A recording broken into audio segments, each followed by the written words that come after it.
Voilà un retour pour le moins inattendu.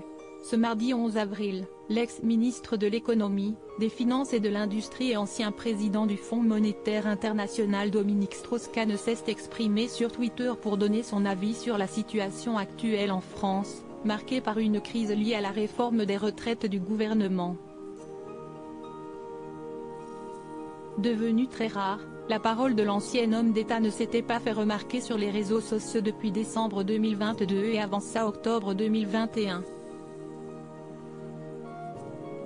Followers et commentateurs politiques ont alors été pris par surprise lorsqu'aux alentours de 14h40 ce mardi, un tweet du compte officiel de l'ancien favori à la présidentielle de 2012 a été publié où l'on a pu lire « Bonjour, dans quelques heures, je partage mon point de vue sur la crise provoquée par le texte de loi sur les retraites. »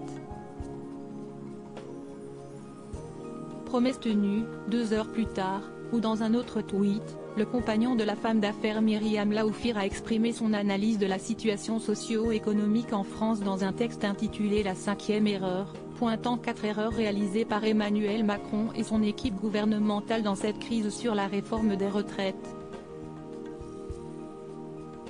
L'ancien homme politique conseille même au président de la République de repousser la publication du texte si le Conseil constitutionnel venait à l'approuver jusqu'à ce qu'un point d'équilibre ait été trouvé avec les forces sociales afin d'éviter une remontée des violences au sein du pays. Dominique Strauss-Kahn, cette rare apparition avec sa femme Myriam Laoufir au Maroc. Dominique Strauss-Kahn, une parole encore écoutée? En commentaire à la publication, les avis sont divisés.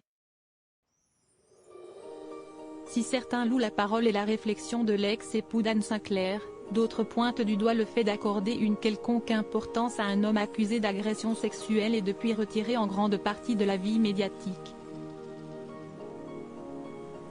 Côté médias et experts politiques, peu de personnalités se sont pour l'instant exprimées à la suite de cette tribune. Seul Alba Ventura, journaliste politique chez RTL, dans un édito, a donné son avis sur l'opinion de l'ancien ministre. Si elle a reconnu que Dominique Strauss-Kahn est un homme brillant, remarquablement intelligent, elle a également souligné que, on sait pourquoi aussi il n'a pas été président, on sait qu'il n'y a pas de retour possible.